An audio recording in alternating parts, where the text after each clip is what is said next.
Amanda, what have you got here? You got the jar with something in it. Can you tell me what it is? It's fermented fruit paste. Oh, that's interesting, isn't it? I think so. Yeah. I'm not familiar with it. You're not familiar with it? I'm looking forward to having a go at it. Well, there's a teaspoon there. Why don't you have a little taste and tell me what you think?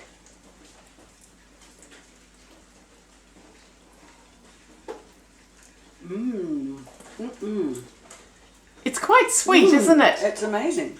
Yeah. I love dates, but this is more than dates. This is delicious. Yeah. I've aimed to get the dates to their full advantage here by being the base of this ferment. And it is a ferment, it's a lactic ferment. There are lactic bacteria in there, but it's still so sweet because the date sugars are still so prominent. Yum. And then I build textures around those dates and you get this lovely fudgy fermented fruit paste. Delicious. Yeah, and it's so versatile. You can use it to make fruit mince tarts, for instance. And you can also use it like a dessert to serve with sour cream or kefir, yogurt, ice cream, anything like that. And you can also blitz it till it's nice and fine with the addition of some cocoa powder to make them into firm balls. And you can also add a bit of rum if you like. That's optional. And then those balls can be rolled into desiccated coconut and they can be kept in a container in the fridge. And it's all very stable. It lasts for a long time. Great. Yeah. All right. Very well, great. How about you make us a batch and show us how it's done? Let's get to it. Good. Okay. Well, we've got some dates in the packet and some prunes. Let's put some out on the board and start chopping them in half. Just cut them in half so that the water can be absorbed by the dates and the prunes.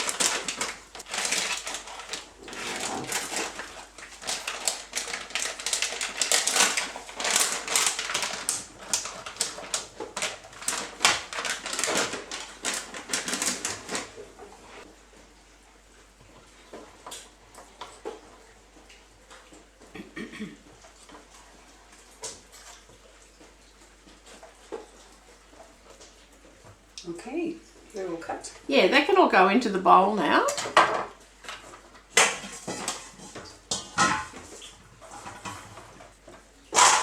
And next you can take a few cashews and walnuts. These are lovely soft nuts that will give a little bit more texture to the mix.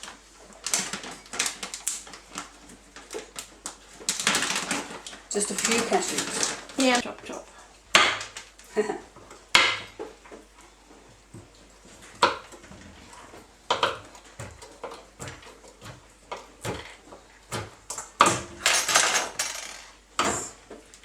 Nuts.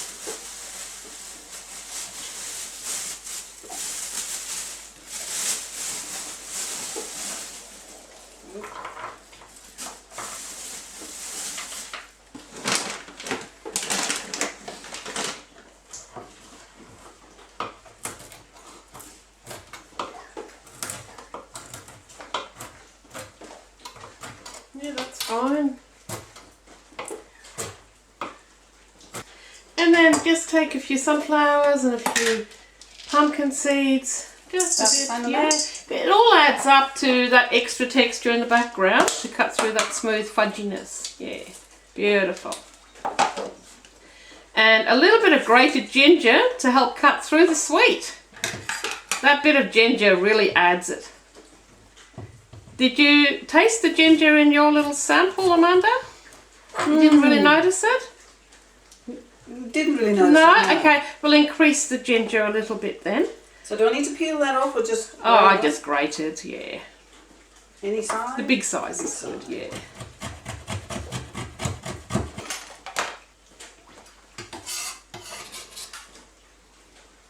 Okay, just mix everything together now. With my hands? Yeah, you can do it with your hands, yeah. Now, this is just a very basic recipe, but you can also add finely cut up apple, rock melon, cantaloupe, pineapple, any of those firmer fruits can be added to there, and it all gets preserved with the fermentation. It doesn't go soft or mushy. Okay, now the next step is to get the fermenting bucket. This one? Yes. And add a little bit of water And now it's really to gauge how much water you need to just cover all that fruit in the bucket, okay? So let's say you're going to put in about 200 ml of water. Which is a bit under a cup. More. Give us a look. Maybe enough there, yeah. All right, now add a little bit of our water kefir.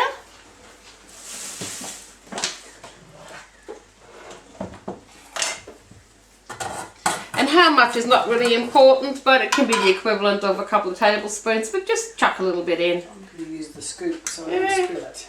Yeah, that's fine. Just adding some of those bacteria into our water mix. And half a teaspoon of salt.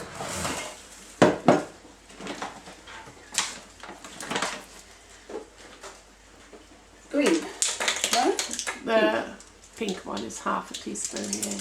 Yeah, we don't want to taste the salt, but just that little bit of salt to help keep it all intact until those lactic bacteria take over. Just swish it around a little bit in the bucket and then add the dried fruit and nuts and seeds into it.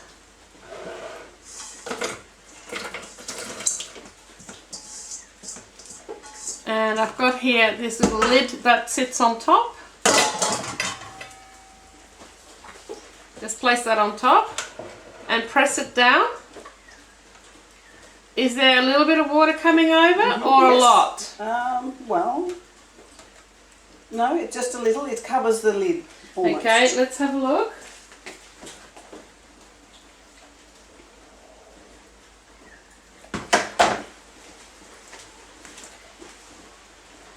That was still recording too. That's good.